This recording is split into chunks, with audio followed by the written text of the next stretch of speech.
თქვენ უყურებთ აქტუალურ თემას, მე მაკა ცინცაძე ვარ, ჩვენი გადაცემის მოსმენა შეგიძლიათ რადიო პირველი არხის მეშვეობით FM 102-სა და 4-ზე.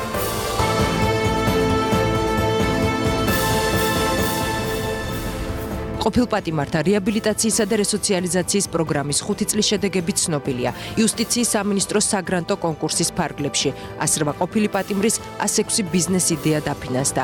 ბოლო 5 წლის განმავლობაში პროგრამაში მონაწილეობის სურვილით დანაშაულის პრევენციის ცენტრს 3345 ყოფილმა პატიმარმა მიმართა. მხოლოდ 2017 წელს დასაქმდა 267. კონკრეტულად რას გულისხმობს იუსტიციის სამინისტროს ეს პროგრამა? რატომ ვერ ხერხდება პროგრამაში ყველა მსურველის ჩართვა? დამატებითი ინსტრუმენტების ამოქმედების შედეგად არის შესაძლებელი მისი შემდგომი დახვეწა და ეფექტიანობის ზრდა. დეტალები რამდენიმე წამში.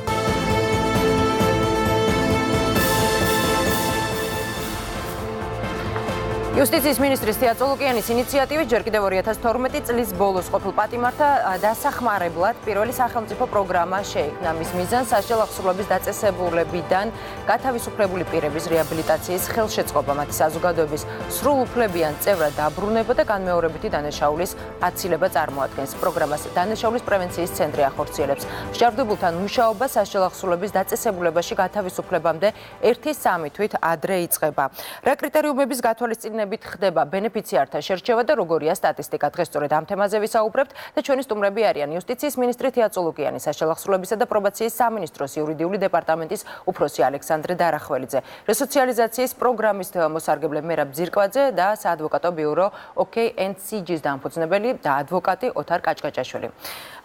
ქალბატონო, პირველი შეკითხვა მაქვს თქვენთან, ამ პროგრამის ინიციატორი ბრძანდებით თქვენ, უფრო კონკრეტულად რომ გითხრათ, ყოფილ პატიმრებს და რა მომსახურებებს სთავაზობს დანაშაულის პრევენციის ცენტრი და საინტერესო არის ასევე რა კრიტერიუმების გათვალისწინებით ხდება აი ამ ყოფილი პატიმრების შერჩევა.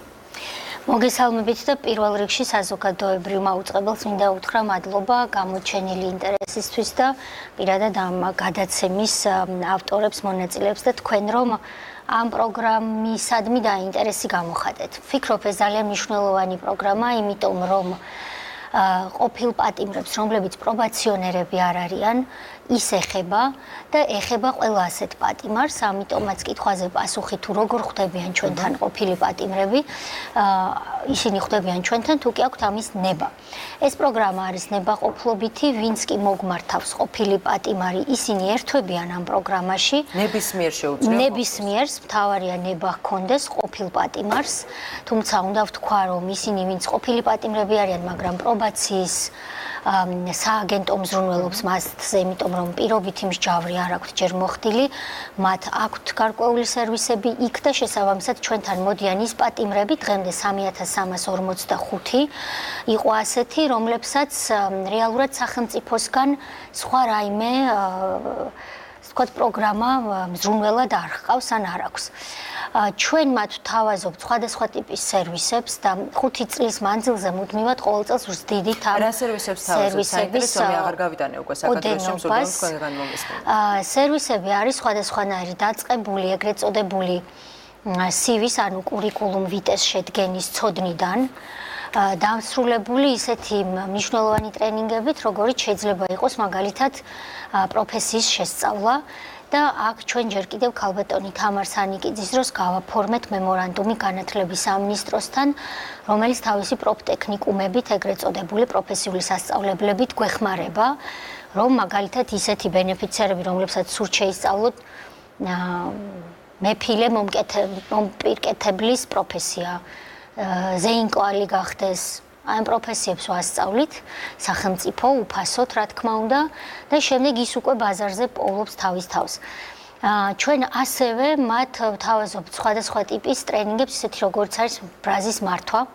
ბევრი ამის სურვილს გამოთქვამს, იმიტომ რომ არაერთი დანაშაული ჩვენ ვიცით ჩადენილია ხოლმე მაშინ, როცა ადამიანი გაბრაზდება, მით უმეტეს თუ მას ეკონომიკური პრობლემებიც აქვს და ასე შემდეგ, ამიტომ მთელი ეს პანოპლია სერვისების ჩვენ გვაქვს, მათ ყოველწლიურად ვზრდით და ეს საშუალებას აძლევს ადამიანს არჩიოს ერთი ან მეტი სერვისი და თუ კიდევ უფრო მონდომებულია. შეუძლია რამდენიმე სერვისიც არის. რა თქმა უნდა, ჩვენ ყოლია პატიმრები, ვინც მაგალითად სხვა კოლეგა მეგობარი სამინისტროს, ჯანდაცვის სამინისტროს დახმარებით მას მიუღია სხვადასხვა სამედიცინო მომსახურება, მაგრამ პარალელურად გაუვლია ტრენინგი, ან უსწავლია ინგლისური ენა, იმიტომ რომ თვლის რომ მას სჭირდება ისეთი სამსახური. ენების შესწავლის პროგრამაც არის. ინგლისური მხოლოდ, რადგან ჩვენი ფინანსები არ წვდება, თქვა სხვა ენების შესწავლას. ფსიქოლოგის მომსახურება არის ძალიან პოპულარული სამწუხაროდ, მაგრამ მნიშვნელოვანი სერვისი, რაც ყოფილ პატიმრებს სჭირდებათ, მაგრამ უნდა აღინიშნოს დინამიკაც. ის რა სერვისებიც უფრო იყო მოთხოვნადი, ვთქვა 13-14 წლებში შეიძლება წელს აღარ იყოს ისეთი პოპულარული, იმიტომ რომ ციხეებში თვითონ მდგომარეობა რადიკალურად გაუმჯობესდა. მაგალითად, ჩვენ უფრო ნაკლებად გვიწევს და თითქმის აღარ გვიწევს ყოფილ პატიმრებთან ისეთ საკითხებზე მუშაობა, როგორიც არის დაძლიოს შიში ქუჩაში იაროს მარტომ. წელში გამართულმა იაროს ხმამაღლა ისაუბროს. თავიდან ეს იყო, იმიტომ რომ მაშინდელ ციხეში, როცა 12-13 წლებში გამოდიოდნენ ადამიანები, იმდენი წელი ჰქონდათ წარსულში ციხეში, ასე ვთქვათ, არაადამიანურ პირობებში გატარებული, რომ აი ესეთი ტიპის დახმარებებიც კი გვიწევდა. ხშირი იყო ესეთი შემთხვევა. ასეთი იყო მაშინ ძალიან ხშირი, ახლა ეს თითქმის აღარ არის, თუმცა პატიმრობა რაც არ უნდა კარგ პირობებში იყო, რა თქმა უნდა ძალიან დიდი წნეხია და ჩვენ თავაზობთ შესაბამის სერვისებს. ერთ-ერთი ყველაზე მნიშვნელოვანი არის ის, რომ იუსტიციის სამინისტრო თავისი მწირი ასიგნებების პირობებში მაინც αφინანსებს მცირე გრანტებს, ეს არის 1000 ლარიდან მაქსიმუმ 6000 ლარი გაგვიცია. ყველაზე მონდომებულებზე, ბენეფიციარებზე, რომლებიც წარმოადგენენ ბიზნეს გეგმას, აქ ჩვენ არასამთავრობო სექტორთან თანამშრომლობთ და მე ხშირად მithქვამს, აქაც ვიტყვი, რომ ამ პროგრამაში ის არასამთავრობო ორგანიზაციები, ვინც გვეხმარებიან, ჩემთვის არიან ნამდვილი სამოქალაქო სექტორი, იმიტომ რომ მათ ვერ ნახავთ ტელევიზიებში, მათ ვერ ნახავთ პოლიტიკურ განცხადებებში.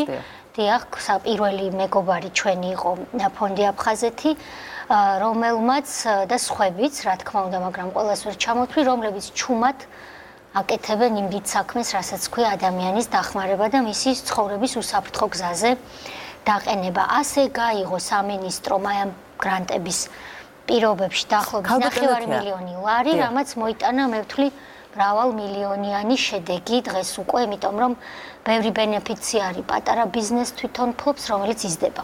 ბიუჯეტი ახსენეთ, სწორედ აქთან გამომდინარე, ჯერ ბიუჯეტზე კითხავთ, ხომ არ იგეგმება სამომავლოდ ბიუჯეტის რნა?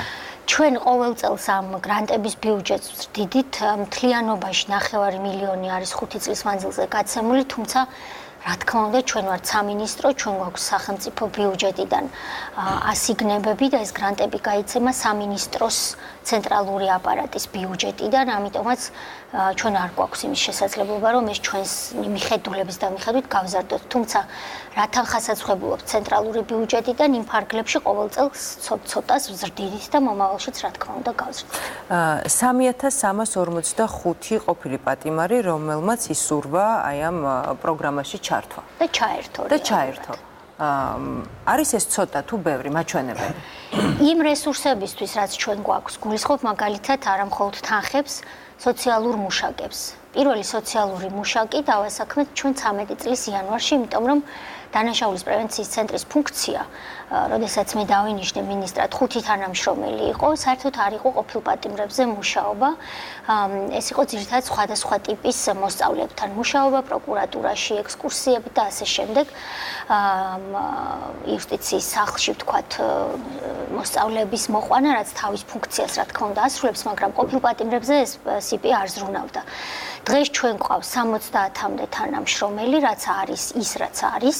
ეს ძალიან ბევრია ვიდრე 5, მაგრამ ეს არ არის ის, რაც შეიძლება ჩვენ შევძლოთ გავაკეთოთ, თუ კი მეტი სოციალური მუშაკი გვაყოლება, უფრო მეტი შესაძლებლობები გვექნება. ეს სიპი ჩემს სისტემაში, ჩვენ გვყავს 11 სიპი, არის ერთადერთი სიპი, რომელიც არის მთლიანად სახელმწიფო ბიუჯეტის დაფინანსებაზე, იმიტომ რომ თქვენ ალბათ თქვენ თვითონაც გესმით, რომ ეს არ არის სიპი, რომელმაც შეიძლება საკუთარი ეგრეთ წოდებული შემოსავლები იქონიოს, იმიტომ რომ ჩვენ ბენეფიციარებს ყველაფერს უფასოდ ვთავაზობთ და მათ შორის პირადობის მოწმობების განახლებასაც. ამიტომ აქ სიპი, როგორც დამოუკიდებელი სამართლებრივი წარმონაქმნი, ერთადერთია, რომელიც შემოსავალს ვერ ღებულობს. ამიტომ ცენტრალური ბიუჯეტი და ფინანსთა სამინისტრო ყოველ წელს გამოუყოფს მას მადლიერი ვართ თანხებს და აი ამ ფარგლებში მოძრავთ და მე მგონი რომ ამის ფონზე ძალიან კარგი შედეგებიც გვაქვს.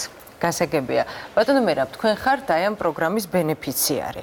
თუ შეგიძლიათ ესე კონკრეტულად რომ გითხრათ, რა მიიღეთ ამ პროგრამიდან? პირველ რიგში მოგესალმებით, ბატონო მაკა, მოგესალმებით ყველას. დიდი მადლობა მოწვევისათვის. განთავისუფლებისთანავე გავიგე ტელევიზიით ქალბატონი მინისტრის თეა წულუკიანის მეშვეობით 2013 წლის 13 იანვარს პოლიტიკური ადმინისტრაციის საფუძველზე გამოვედი სასჯელაღსრულების დეპარტამენტიდან. ჩემთვის ძალიან რთული და ძალიან ძნელი იყო შეგუება გარემო პირობებთან, ვითომაც 3 წელი და 3 თვეს პატარა დრო არ არის სრულად უდანაშაულო ადამიანისათვის, რო ციხეში შტარიყავი და აი მობედურებისთვის გეყურებინა, რაც მაშინ ხდებოდა ციხეებში. აბსოლუტურად შემზარავი ფაქტები, როდესაც გამოვედი, ეს პირველი 2-3 თვე ჩემთვის კატასტროფა იყო, ერთი სიტყვით რომ ვთქვათ. ქალბატონი თეას მეშვეობით გავიგე, რომ ეს დაარსდა ესადეას რესოციალიზაციის და რეაბილიტაციო ცენტრი და გთხოვოთ მოგმართოთ ყოფილმა პატიმრებმა. შეიძლება სხვადასხვა მიმართულებით იქ დასაქმებაც, იქ ამრავი ბიზნეს იდეების დაფინანსება. მივიღეთ მონაწილეობა. ძალიან კარგი ადამიანები დაგხვდნენ იქ. სოციალურ მუშაკები, რომლებმაც რა ვიცი, მთელი სული და გული ჩადეს აი ჩვენი რეაბილიტაციისათვის, რომ მიტყვიან. მე პირველ რიგში დიდი მადლობა მინდა მომახსენო ქალბატონ თეას და აი ყველა სოციალურ მუშაკს, რომელმაც მართლაც დაუზოგავი შრომა და კიდე აგრძელებენ აი ამ შრომას. მივიღეთ მონაწილეობა, მაშინ ფონდი აფხაზეთი. რა ფორმით მიიღეთ, ვის მიმართეთ? ანუ ამას გეკითხებით იქიდან გამომდინარე, რომ შესაძლოა ვინმეს კონდეს იმის სურვილი, რომ გაიაროს ის გზა, რა გზას თქვენ გაიარეთ. სოციალურ მუშაკებმა ჩვენ აგვიხსნა სხვადასხვა მიმართულებები, დიახ, აქ იყო განათლების მიმართულებითაც, აქ იყო ფსიქოლოგიური მიმართულებითაც. მე ავირჩიე ახლა ერთ-ერთი მიმართულება, ეს იყო ბიზნესის დაფინანსება. ფონდი აფხაზეთი მიმართეთ ფონდ აფხაზეთს თვითონ დაგვაკავშირეს სოციალურ მუშაკებმა ფონდ აფხაზეთს მოხდა იქ დატრენინგება თუ როგორ უნდა დაგვეწერა ახლა პროექტები მე რა თქმა უნდა ახლა არ მეშლებოდა პედაგოგს და მათემატიკოსს ახლა ბიუჯეტური ეს ყველაფერი კარგად ვიცოდი არაერთი პროექტი დამიწერია მანამდეც ადრეც შემდეგშიც გავიმარჯვეთ პროექტი რა თქმა უნდა იქ იყო ძალიან დიდი კონკურსი და კონკურსში გავედით. მოხდა დაფინანსება. რა თქმა უნდა ეს იყო მწირი თანხა, რა თქმა უნდა იქ ჩემი თანადაფინანსებაც იყო. მაგრამ თუ ყველა კაპიკს, ყველა დეტალს გაითვალისწინებ და შესაბამისად თითოეულ თეთრ მოახმარ იქ სადაც საჭირო არის, მე მგონი წარმატება. და რა შედეგი მიიღეთ დღეს რა საქმიანად? დღეს უკვე გვაქვს დიდი გადამამუშავებელი საწარმო. დაახლოებით ყოველდღიურად ვაწარმოებთ 250-დან 300 კილოგრამამდე სუფთა ნატურალური რძისგან დამზადებულ ყველს. გვაქვს მარკეტინგული სისტემა მოწესრიგებული, დასაქმებული ყავს 11 ადამიანი ამ ეტაპისათვის და ყოველდღიურად იზრდება ჩვენი წარმოება. შევიძინეთ სხვათა შორის მე კლავ აი ფონდი აფხაზეთის მეშვეობით სადაც იქ ტრენინგები მოხდა, ჩვენი უფრო და უფრო დახვეწა მოხდა, უფრო პროექტი წარმოადგინა და ერთ-ერთ ორგანიზაციასთან გავიმარჯვეთ კვლავ ტენდერში, ეს იყო მერსი კორპსი, არასამთავრობო ორგანიზაცია შვეიცარიის ეს პროექტი იყო. შეგვიძინა მან დანადგარები, ძალიან ძვირადღირებული, მაგრამ ტექნოლოგიური დანადგარები, აბსოლუტურად ჩვენი თანამოწმეობით, რა თქმა უნდა, ეს შენობა და ნაგებობა, რემონტი და ყველაფერი ეს ჩემი თანამოწმეობის საფუძველზე და დღესდღეობით წარმოება მიიწევს წინ და წინ მაგრამ მე ყველაფრის საფუძველი და საფუძველი იყო იუსტიციის სამინისტროს ბატონო წარმატებას გისურვებთ რა თქმა უნდა თუმცა კვლავ დაგიბრუნდებით რამდენიმე წუთში ქალბატონო თეა გასაგებია ბატონი მერაბის შემთხვევა თუმცა საინტერესო არის მონიტორინგის ნაწილი როგორ ხორციელდება თუ იმის მონიტორინგი თუ რამდენად მიზნობრივად იხარჯება გრანტის აღების შემდეგ სწორედ ამაში გვეხმარება არასამთავრობო სექტორი მათ შორის აფხაზეთი რომელიც თქვენ ახსენეთ ჩვენ მოგმართავენ ეს დანაშაულის პრევენციის ცენტრის ოფისი გახლავთ თბილისში ცენტრალური წერეთლის გამზირზე ზუსტად დინამო სტადიონის გვერდით ვისაც სურს რომ მოგმართოს შემდეგ ჩვენ გავივლით გასაუბრებას ყოფილ პატიმართან და ვაძლევთ მიმართულებებს როგორც ეს იყო აღწერილი თუ ბიზნეს იდეა უნდა დაფინანსდეს პირდაპირ ყოფილი პატიმარი ჩვენგან ფულს რა თქმა უნდა არ ღებულობს ფულს და თანხას ღებულობს მოცემული არასამთავრობო ორგანიზაცია, რომელიც ჩვენ გვეხმარება ამ ფულის სწორად განკარგვაში, რომ თუ შესაძენია მაგალითად ძროხა, შეძენილი იქნეს ძროხა და რა ვთქვათ ავტომობილი, თუ შესაძენია საკერავი მანქანა სწორედ ეს იქნეს შეძენილი, პარალელურად როგორც ეს ბატონმა მერაბმა ახსნა, მიუხედავად იმისა, რომ ასეს ალბათ ნაკლებად სჭირდებოდა არასამთავრობო ორგანიზაცია ჩვენი ჩართულობით ტრენინგებს უზრუნველყოფს და მონიტორინგს ვაწარმოებთ ერთად, რომ თანხები სწორად განიკარგოს და რაც მთავარია ყოფილ პატიმარს დავეხმაროთ, რომ იმ მიზანს მიაღწიოს, მანამ სანამ ჩვენ მას ხელს გავუშვებთ, იმიტომ რომ მიზანი არ არის ის, რომ ბატონი მერაბი და მის თანაყოფილი პატიმრები, რომლებიც არიან ათეულობით და სულ 500 ასეულობით და სულ 527-ია დასაქმებული და 108 არის ბატონი მერაბის სიტუაციაში, რომ ჩვენ მათთან მუდმივად ვიყოთ კონტაქტზე. მათი ნახვა, რა თქმა უნდა, გვიხარია, მაგრამ მიზანი ის არის, რომ მათ ჩვენ თავი დაგვანებონ ერთ დღეს და იყვნენ თავისუფლები, დამოუკიდებლები და ბედნიერი ადამიანები და მათ სახელმწიფო არ ჭირდებოდეთ. და მე მგონი ბატონი მერაბის მამუკას, აკაკის, დავითის და კიდევ ბევრის შემთხვევაში ეს წარმატებით მიღწევა. ბატონო მერაბის, თქვენ დაგიბრუნდებით, გასაგებია ეს ხდება მას შემდეგ, რაც საპატიმროდან თავისუფლდება ადამიანი და მას უკვე ყოფილი პატიმარი ქვია, თუმცა საინტერესო არის რა ხდება თუ გისარგებლიათ იგივე სასჯელაღსრულების სამინისტროში მოქმედი პროგრამებით. იცით რა, ქალბატონო მაკა, მაშინ სულ სხვა პერიოდი იყო. მაშინ არასარგებლობდნენ პატიმრები, არამედ უფრო ისეთ წნეხსა და ზეწოლას განიცდიდნენ. მათი სარგებლობა მხოლოდ ეს იყო. ცემა, ტყეპა და გაუბედურება. და ეხლა მე ძალიან ბევრი პატიმარი განთავისუფლებულია და მინახავს და როცა შევხვედრივარ, კმაყოფილები არიან და იქ აღარც საჭმელი და აღარც სასმელზე პრობლემა არ აქვს და არც ძალადობა და არც ემატება ესეთი რამე. გასაგებია ბატონო, მე ბატონო ალექსანდრე, გასაგებია რა ხდება მას შემდეგ, რაც უკვე ადამიანს ყოფილი პატიმარი ქვია, თუმცა საინტერესოა რა ხდება მაშინ, როდესაც ის ჯერ კიდევ იმყოფება სასჯელაღსრულების სისტემაში, რა პროგრამები არსებობს იქ. და ვიცი რომ პატარა საწარმოებიც არის. დიახ, მოგესალმებით ბატონო მაკა. ძალიან დიდ მადლობას გადაგიხდით მოწვევისთვის და თემით და ინტერესებისათვის. პირველ რიგში უნდა ითქვას, რომ ბატონო მერაბაც ბრძანა ძირეული რეფორმები პენიტენციურ სისტემაში 2013 წლის დასაწყისიდან დაიწყო და შიშსა და ძალადობაზე დაფუძნებული მექანიზმი სრულად გარდაიქმნა პატიმართა რესოციალიზაცია და რეაბილიტაციაზე ორიენტირებულ სისტემად. უმთავრესი გამოწვევა, რაც მაშინდელი პენიტენციური სისტემის წინაშე იყო, ის იყო მძიმე ჯანმრთელობის მდგომარეობა მჟავრდებულების, არ არსებობდა არანაირი სერვისი, რომელიც მძიმე ჯანმრთელობის მდგომარეობის მქონე მჟავრდებულებს დაეხმარებოდა და ამემართულებით არაერთი ნაბიჯი იქნა გადადგმული და ამის შემდგომ თავარი იყო, თქვათ, მართვის ახალ მენეჯმენტზე გადასვლა და სამინისტროს აქტიური ძალისხმევით დაინერგა მჟავრდებულთა რისკების მიხედვით კლასიფიკაციის მექანიზმი, რაც საშუალებას გვაძლევს არა მხოლოდ დანაშაულის ხასიათზე დაფუძნებით, არამედ მათ ქცევაზე დაკვირვების შედეგად მჟავრდებულების სხვადასხვა რისკის დაწესებულებაში გადანაწილების შესაძლებლობას. ამის შემდეგ თითოეულ მჟავრდებულზე იწყება ინდივიდუალური მუშაობა, ინდივიდუალური დაკვირვება, სასჯელის ინდივიდუალური დაგეგმა და შესაბამისი სერვისების შეთავაზება. რისკებად დაყოფა საშუალებას გვაძლევს, რომ კონკრეტული საჭიროებაზე ორიენტირებული სერვისები შესთავაზოს. რა ტიპის სერვისები არსებობს საშუალებას? თუნდაც უახლოეს წარსულში განხორციელდა არაერთი საკანონმდებლო ცვლილება, რომლის თანახმადაც 2018 წლის 1 იანვრიდან მჟავრდებულებს უკვე უმაღლესი განათლების მიღების შესაძლებლობაც მიეცემათ პენიტენციური სისტემის დისტანციური, რა თქმა უნდა, სწავლების გამოყენების მეთოდებით. აქტიურად მუშაობთ გათავისუფლებისათვის მომზადების პროგრამებზე, რომელიც იწყება მჟავრდებულის დაწესებულებაში მოთავსებიდან, რაც გულისხმობს მისი საჭიროების შესწავლას, საჭიროებაზე ორიენტირებული პროგრამების შეთავაზებას და საბოლოო ჯამში ბოლო 1 წელი გათავისუფლებამდე მჟავრდებულებს საშუალება აქვთ, რომ გარკვეული პერიოდულობით დატოვონ პენიტენციური დაწესებულება, მოიგვარონ ის ყოფითი პრობლემები, რაც ციხეში ყოფნის პერიოდში დაგროვდა, ეს ხშირად დაკავშირებულია დოკუმენტაციასთან, დაკავშირებული პრობლემებთან, სამუშაოს მოძიებასთან, საცხოვრებასთან. უფრო კონკრეტულად, ბოლო 1 წლის განმავლობაში დაბალი და საშუალო რისკის პატიმრებს საკუთარი სურვილით შეუძლიათ აირჩიონ ერთ-ერთი პირობა, მაგალითად მათ საშუალება აქვთ, რომ შაბათ-კვირას და დასვენების დღეებში ყოველგვარი ზედამხედველობის გარეშე დატოვონ პენიტენციური დაწესებულება, მოინახულონ ოჯახის წევრები. რას ნიშნავს ყოველგვარი ზედამხედველობის გარეშე? კარს უღებენ, ციხისას გამოდის. დიახ, და ბრუნდება უკან.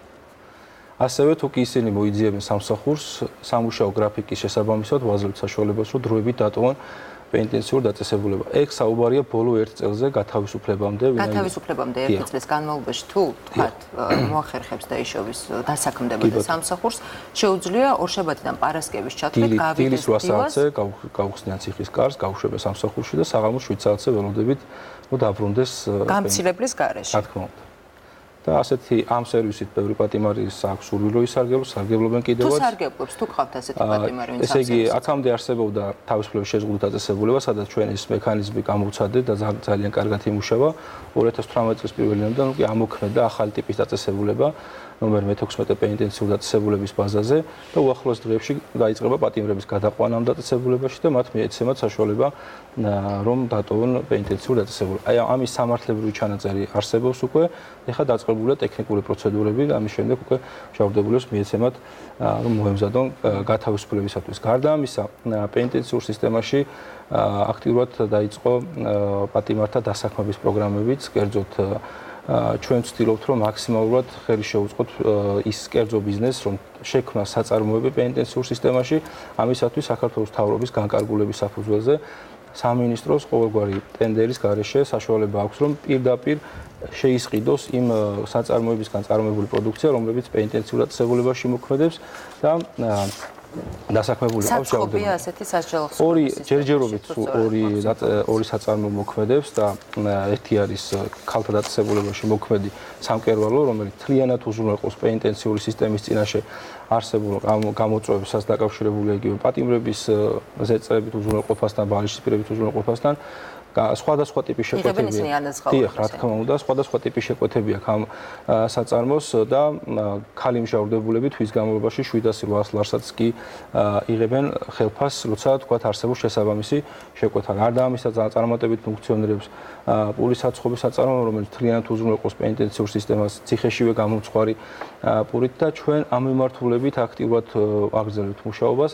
ერთ-ერთი მაგალითი სიუჟეტიც იყო საუბარი, მინდა აღვნიშნო, ეს არის ონლაინ მაღაზია, რომელიც სამინისტრომ შეიმუშავა, ეს არის ონლაინ გაყიდვების სერვისი. ხელნაკეთი ნივთების, ციხეში წარმოებული პროდუქცია შეუძლიათ მჟავრდებულმა გამოფინონ ონლაინ რესურსზე და პირდაპირ ყოველგვარი გადასახადის ონლაინ MOC.gov.g.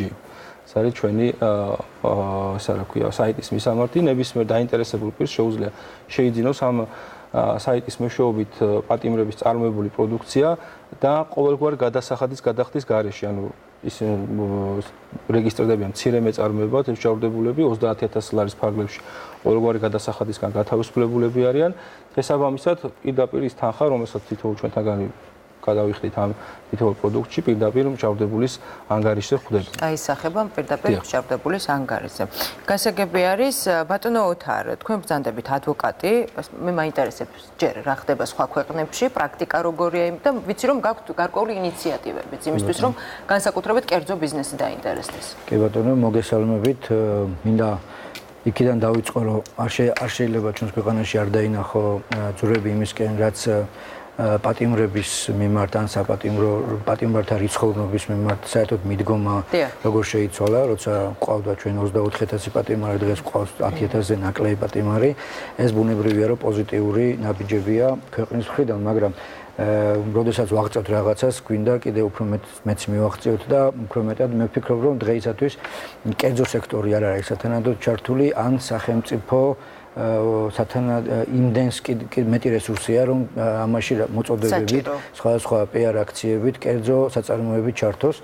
ასე მაგალითად არა რა თქმა უნდა, ანუ ასე მაგალითად სხვა ქვეყნებში არსებობს ისეთი ტიპის სახელმწიფოს მიდგომა, მაგალითად სახელმწიფოს შენობებში არ შეიძლება ავეჯის, ანუ მხოლოდ იყენებს პატიმრების მიერ გაკეთებულ ავეჯს კერძო საწარმოები, რომლებიც შექმნილია პატიმართა მიერ, ყოფილ პატიმართა მიერ დაფუძნებული და შექმნილი, იყენებს მხოლოდ მათ მიერ დამზადებულ ავეჯს შეისყიდეს, რაც ბრიტანეთში არის სხვადასხვა საინტერესო პრაქტიკა, რომ ყოფილ პატიმარს უფლებას აძლევენ არ თქვას არსად მათ შორის არც სასამართლოში, რომ ის იყო ყოფილი პატიმარი იმისათვის, რომ სტიგმა, რომელიც საზოგადოებაში არსებობს ამ პირების მიმართ, იყოს დაძლეული სამსახურში, არ მოხდეს მისი სამსახურში აყვანის ხელშემშლელი პირობად, რომ არ განიხილებოდეს ეს სპეციალური აქტია, რომელიც ათავისუფლებს ყოფილ პატიმარს მოიხსენიოს თავისთავი ყოფილ პატიმარად.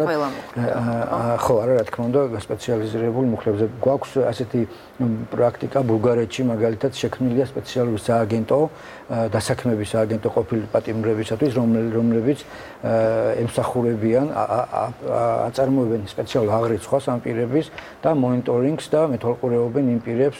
რაც შეეხება თქვენს ინიციატივას, რომელიც წესით საქართველოში უნდა გაგრძელდეს.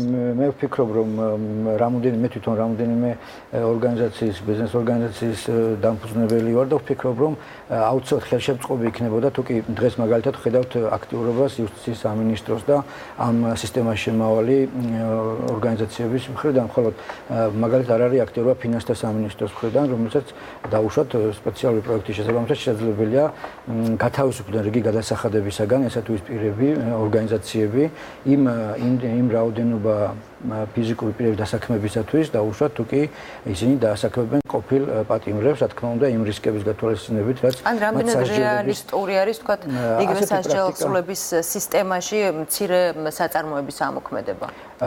ეს ერთგვარად მოითხოვს ინფრასტრუქტურის მოწყობას და გარკვეულ პრობლემებთან არის დაკავშირებული. ყველა მეწარმეს ალბათ არ შეუძლია შიგნით სისტემაში ააშენოს თავისი დანადგარები, მაგრამ თუ კი საწარმოს ტერიტორიაზე დასაქმება და ეს შეიძლება რთული იყოს და ამიტომ ყველა მეწარმე ეს ვერ გააკეთოს და ვერ გაბედოს ამ გვარგარ პროექტთან შეჭიდება, მაგრამ თუ კი თავის საწარმოში დასაქმებს ის ყოფილ პატიმრებს და ის მიიღებს გარკვეულ შეღავათებს სხვა საგადასახადო სისტემაში, ჩვენ გვაქვს ამის მაგალითად როდესაც ქველმოქმედების შემთხვევაში გარკვეული შეღავათები ვრცელდება საგადასახადო კუთხით იმ ფირმა ორგანიზაციებზე, რომლებმაც ქველმოქმედება გაწიეს გარკვეული რაოდენობით. აი ამ ანალოგის აღებით შეიძლება ჩაიდოს ესეთი მექანიზმი კანონის მიხედვით დარეგულირდეს და მე ვფიქრობ, რომ ამით დაიძლევა ის დამოკიდებულება ერთგვარად წამახალისებელი იქნება და მეორე, რა თქმა უნდა, მთავარი არის, რომ განწყობა იყოს საზოგადოებაში, რომ ის სტიგმა მოიშალოს, რაც არის ყოფილი. რა თქმა უნდა, ბატონო თარ და ქალბატონო თეა, თქვენგან მაინტერესებს თუ გქონიათ ან თუ საომავლო თუ იგეგმება, თქვათ, მსგავსი ინიციატივა, რომ მოხდეს შეთავაზება იგივე ფინანსთა სამთავრობასთან საკანონმდებლო დონეზე ცვლილებების, რომ მოხდეს გარკვეული ცვლილებები კერძო ბიზნესისთვის და იგივე საგადასახადო შეღავათებად. ჩვენ ძალიან აქტიური დიალოგი გქონდა მართლაც თქვენ მართალს ვძანებთ, რომ ფინანსთა სამინისტროს აქვს მნიშვნელოვანი როლი ამაში და სწორედ ისინი დაგვეხმარნენ იმაში, რომ კვების ინდუსტრიაში ჩართული ამის მსურველი კერძო კომპანიები, ასე ვთქვათ, შეღავათებით ისარგებლონ, თუ კი ისინი დათანხმდებიან, რომ ხდება ეს სამწუხაროდ ჩვენს ქვეყანაში, როდესაც ასეთი კერძო სექტორის წარმომადგენლები საღამოს სრულიად ჯანსაღ ცინცხალ საკვებს ყრიან ნაგავში. ეს ხდება ჩვენს ქვეყანაში.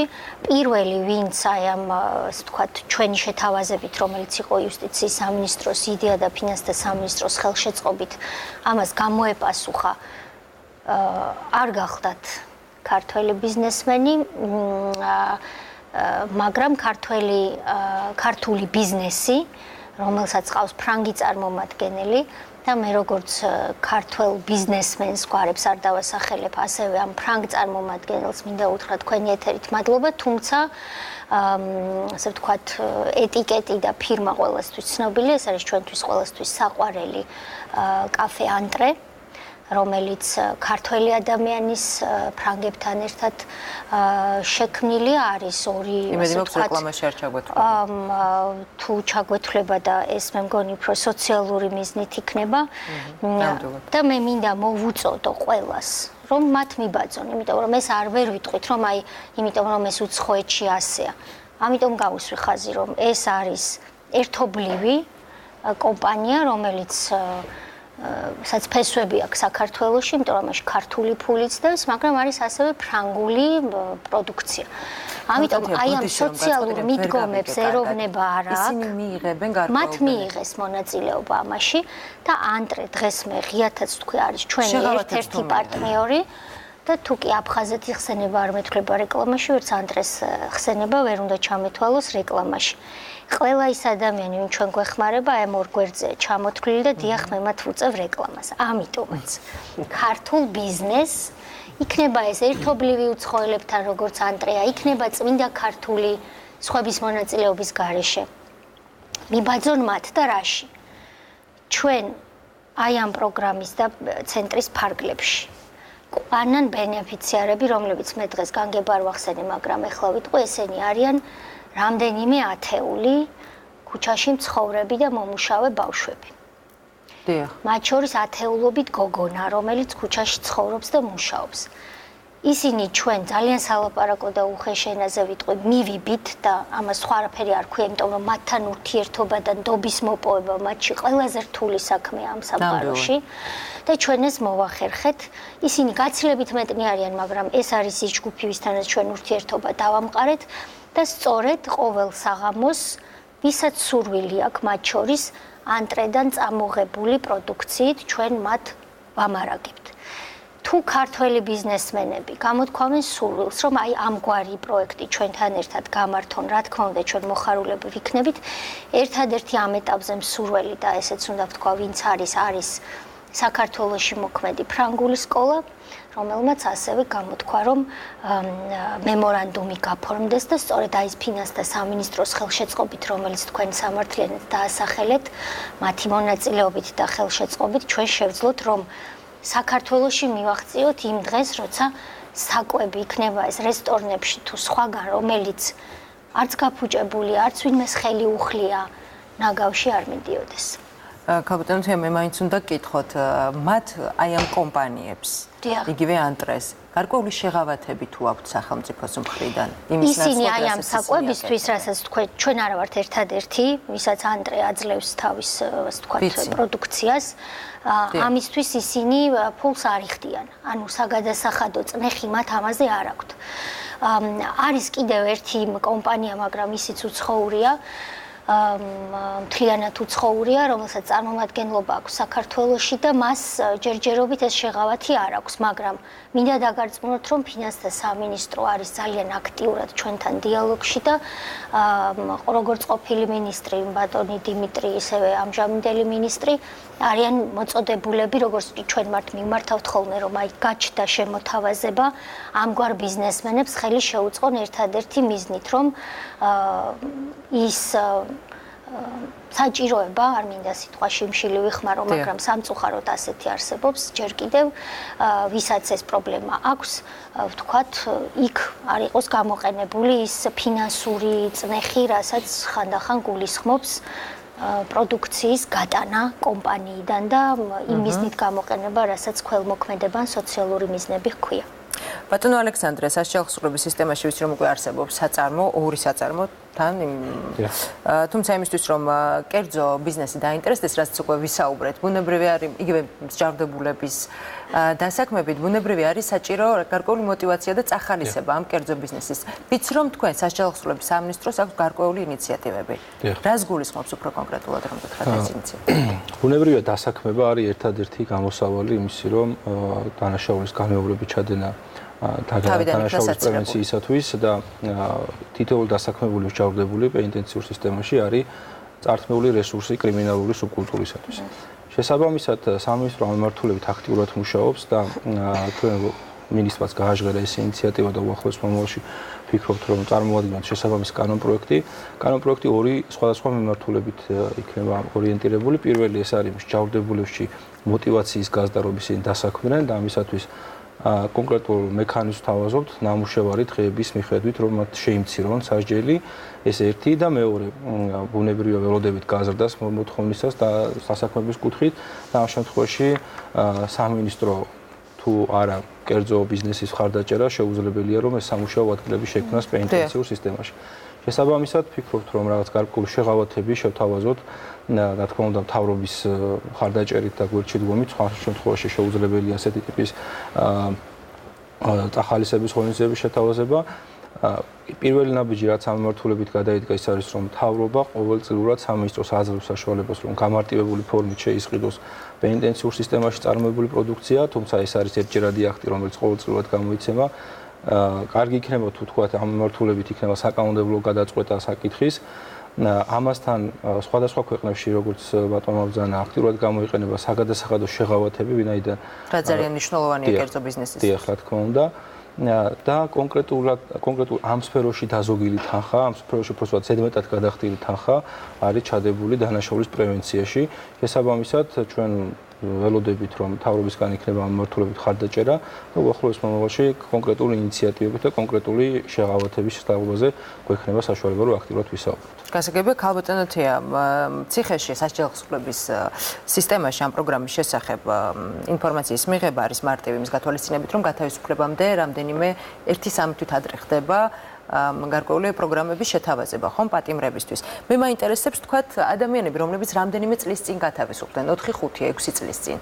მათ თუ აქვთ აი ამ პროგრამით სარგებლობის საშუალება? ყველას, ვინც არის ყოფილი პატიმარი და ვინც თვლის რომ ვინც გათავისუფლდა თქვათ 6 წლის წინ, შეუძლია მოგმართოთ. ყოფილი პატიმარი, თუნდაც 90-იან წლებში გათავისუფლებული, მას შეუძლია რომ მოგმართოს და ის რომ ჩვენ ციხეებში გათავისუფლებამდე ვიწყებთ პატიმრებთან მუშაობას, რა თქმა უნდა ჩვენი კოლეგა სამინისტროს ხელშეწყობით ხდება, სხვა მხრივ ვერც ერთი ჩემი თანამშრომელი ციხეში თავისუფლად ვერ შევა, ამიტომ ეს არის უწყებათა შორისი თემა და კარგად მუშაობს.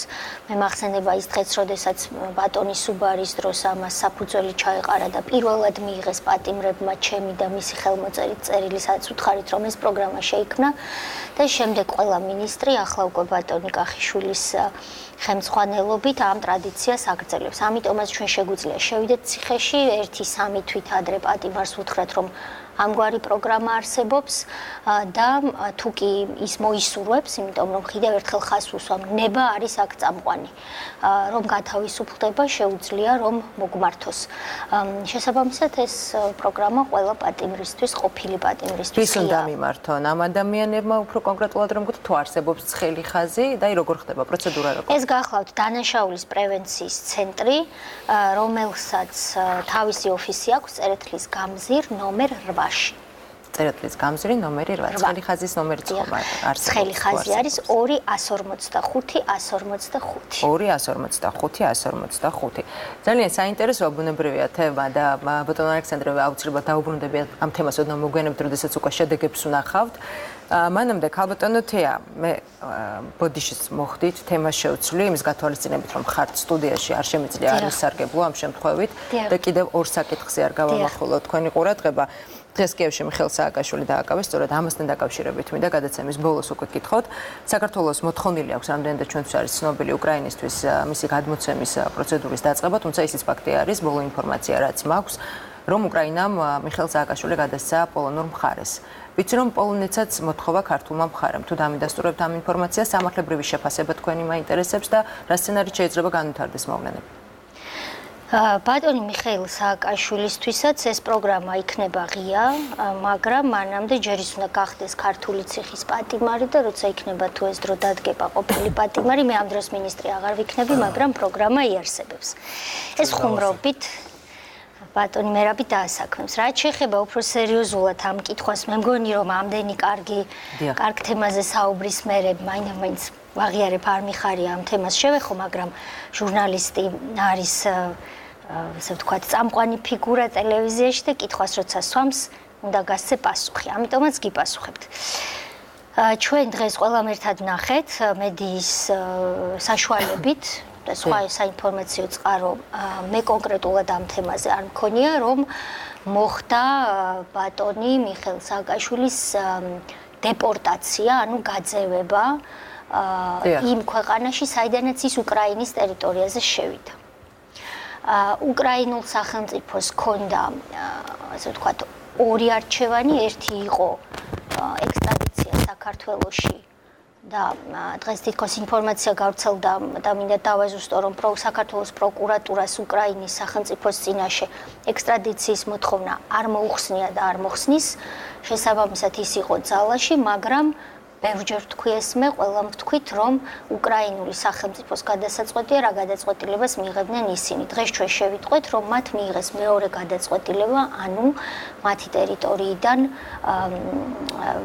ამ პირის გაძევება იმ ქვეყანაში, საიდანაც ის შევიდა თავის დროზე უკრაინის ტერიტორიაზე. ეს პირველი. მეორე, თქვენს კითხვას რაც შეეხება პოლონეთთან დაკავშირებით. მე ახლა თარიღს ვერ ვიხსენებ, მაპატიეთ, მაგრამ შარშან ბატონი მიხეილ სააკაშვილის სტუმრად იყო შესული პოლონეთში ბრძანდებოდა და იმ დროს საქართველოს პროკურატურამ პოლონეთსაც მოსთხოვა მისი ექსტრადიცია. ანუ იქაც ექსტრადიციის მოთხოვნა არის გაგზავნილი და იქაც იგივე წესი მოქმედებს პოლონეთის სახელმწიფო, რომლისთვისაც ეს სულ ცინცხარი ამბავია და რა თქმა უნდა რეაგირებას ვერ მოვთხოვთ დღესვე და ვერც ხვალვე, იქაც საქართველოსთან გაგზავნილია ეს პროცედურები არის გასავლელი ამ პროცედურები მით უმეტეს ევროპულ ქვეყნებში, როგორც ჩვენთან ისე პოლონეთში, დასავლეთ ევროპაშიც არის ერთი და იგივე, იმიტომ რომ ჩვენ ვართ ერთი და იგივე ევროპული ექსტრადიციის შესახებ კონვენციის წევრი. ეს არის რამდენიმე ინსტანცია სასამართლოსი,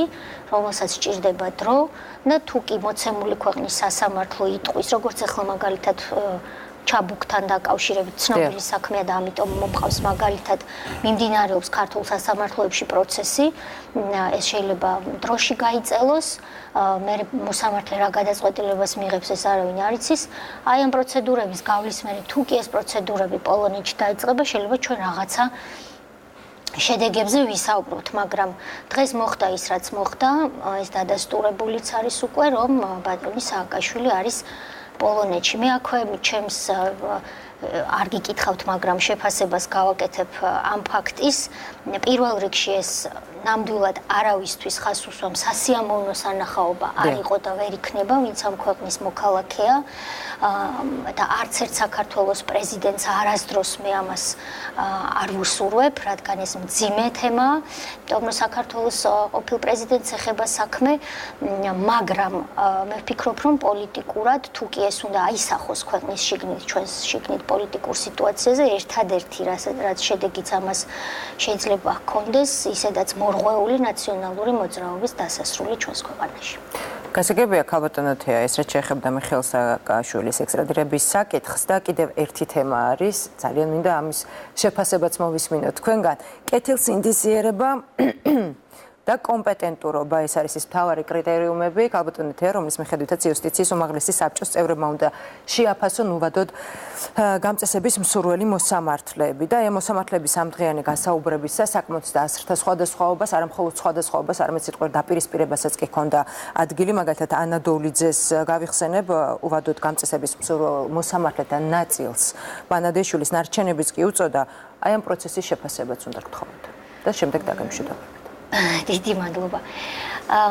რაც შეეხება კეთილსინდისიერების კრიტერიუმს, სხვა კრიტერიუმებთან ერთად, ჩვენ ეს კრიტერიუმი შემოვიტანეთ მართლმსაჯულების რეფორმის მეორე ტალღის ფარგლებში, როდესაც ვთქვით, რომ როდესაც შემოწმების თუ გამოსაცდელ თუ პრობაცია, როგორც გნებავთ, ისე დაარქვით, პერიოდს დაასრულებს მოსამართლე, ან ამის გარეშეც ის უვადოდ უნდა განწესდეს, ასეთ შემთხვევაში საბჭომ უნდა შეაფასოს, რა თქმა უნდა, პირველ რიგში პროფესიონალიზმი, სადაც იწერება ქულები და შემდეგ კეთილსინდისიერება, შეუვალობა, კომპეტენტურობა პირველია, რომელიც ქულებით იზომება, შენ კანონი ან იცი, ან არ იცი, ან იცი კარგად, ან იცი საშუალოდ, ან იცი ცუდად, ამიტომ ქულები იწერება. რაც შეეხება კეთილსინდისიერება და შეუვალობა, ისეთი თემებია ჩვენ ეს მაშინ უცხოელ ექსპერტებთანაც ჰქონდა კონსულტაციები, რა თქმა უნდა, ქულები ვერ დაიწერება, იმიტომ რომ თქვენთვის ვინც კეთილსინდისიერია შეიძლება ჩემთვის არ იყოს, ვინც ჩემთვის შეუვალია თქვენთვის არ იყოს და ასე შემდეგ. ამიტომ იქ ქულები ვერ იწერება და ალბათ უხერხულია რომ ვინმე შეაფასოს ნული სინდისის მქონე ადამიანად, იმიტომ რომ ამის უფლება არავისთვის არ მიუცია. ამიტომაც იქ ფასდება ასე. კი მიგაჩნიათ რომ ეს მომავალში იქნება ეს პირი შეუვალი მოსამართლე კეთილსინისიერი თუ არ იქნება. Როგორ ჩანს ქალბატონმა ანამ მე არ ვიცი რომელ კანდიდატებზე გნებავთ დაიჯერებთ რომელიღაც კანდიდატებზე მან ივარაუდა რომ ეს ადამიანები მომავალში ვერ იქნებოდნენ უვადოდ განწესების შემთხვევაში ასეთები. სხვებმა მიიჩნიეს რომ იქნებოდნენ როგორც მე მედიით ვიხილე იყვას და სხვადასხვაობა ამას მოყვა დაპირისპირება ეს თქვენ შესანიშნავად აღწერეთ და მოყევით და ჩემთვის სამწუხაროდ ეს საჯარო და თუნდაც არასაჯარო შიდა დაპირისპირებები იუსტიციის საბჭოში გრძელდება, რაც მე ვისურვებდი რომ მალე დასრულებული იყოს, იმიტომ რომ ეს მართლმსაჯულების განვითარებას რა თქმა უნდა ხელს არ უწყობს და აქ ძალისხმევა ალბათ თითოეულმა წევრმა უნდა გასწიოს, მათ შორის ახალმა წევრმაც იმისათვის რომ სრულიად განსხვავებული პოზიციების ერთმანეთში მორიგება მოხდეს, წინააღმდეგ შემთხვევაში ადამიანები არ უნდა თანხმდებოდნენ მოცემული საბჭოს წევრობაზე. თუ კი ჩვენ შევთანხმდებით ხუთნი, ვინც აქ ვართ რომ შევქმნათ კოლეგიური ორგანო, მაშინ იმაზეც უნდა დავთანხმდეთ, რომ მე ბატონი მერაბის აზრი უნდა ხანდახან რაღაცაში გავიზიარო. არ შეიძლება ბატონი მერაბი სულ ცუდ აზრებს იძახდეს. ისიც იძულებული იქნება ჩემი აზრი გაიზიაროს და ასე შემდეგ. აი ეს სამუშაო როგორც ჩანს საბჭოში ჯერ კიდევ ჩასატარებელი. ძალიან დიდი მადლობა საინტერესო საუბრისთვის და ძალიან დიდი ბოდიში რომ რამდენიმე წუთის განმავლობაში გაგაჩვენეთ თუ შეიძლება ასე თქვას. მაგრამ საინტერესო იყო. დიდი მადლობა. თქვენ უყურებდით აქტუალურ თემას. სტუდიაში სტუმრად იმყოფებოდნენ იუსტიციის მინისტრი თემა წულუკიანი, სასჯელაღსრულებისა და პრობაციის სამინისტროს იურიდიული დეპარტამენტის უფროსი ალექსანდრე დარახველიძე, რესოციალიზაციის პროგრამით მოსარგებლე მერაბ ძირკვაძე და საადვოკატო ბიურო OKNCG-ის დამფუძნებელი და ადვოკატი ოთარ გაჭკაჭაშვილი. მე მაკა ცინცაძე ვარ, ხვალამდე გემშვიდობებით დროებით.